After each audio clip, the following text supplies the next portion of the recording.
ভারতের কাছে হেরে সেমিফাইনাল থেকে ছিটকে গেল বাংলাদেশ। দীর্ঘ 17 বছর পর দ্বিতীয়বারের মতো সুপার 8-এ এসে অধরা থেকে গেল বাংলাদেশের সেমিফাইনাল। তবে শেষ ম্যাচে আফগানিস্তানকে হারিয়ে সম্মানজনক বিদায় নিতে চায় বাংলাদেশ।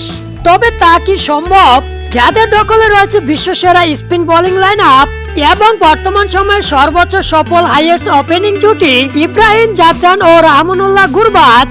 আফগানিস্তানকে হারাতে ওপেনিং সহ দলে বেশ পরিবর্তনের ইঙ্গিত দিয়েছে বিসিবি। এবারের বিশ্বকাপে সবচেয়ে বেশি ব্যর্থ বাংলাদেশের ওপেনিং জুটি।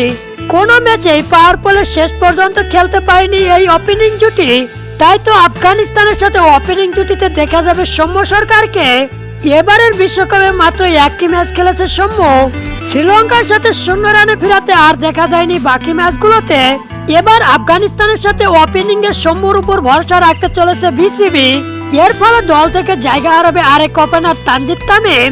এবারের বিশ্বকাপে বাংলাদেশের স্কোয়াডে 2 জন উইকেট কিপার ব্যাটসম্যান রয়েছে, একজন লিটন দাস আর একজন জাকির আলী অনিক। 2 জনের একজনও ফর্মে নেই, তাই উইকেট কিপার কোটাতেই একাদশে থাকবে লিটন। এক্ষেত্রে একাদশ থেকে বাদ পড়বে জাকির আলী অনিক। তার জায়গায় দলে যোগ করা হবে একজন বোলারকে।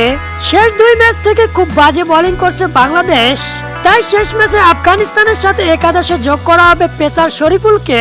প্রস্তুতি ম্যাচে হাতে চোট পেয়ে সবগুলো ম্যাচের একাদশ থেকে বাইরে থাকতে হয়েছে শরীফুলকে।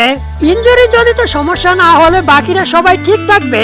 আপনার মতে কেমন একাদশ নিয়ে আফগানিস্তানের সাথে খেলা উচিত তা কমেন্ট করে জানিয়ে দিন।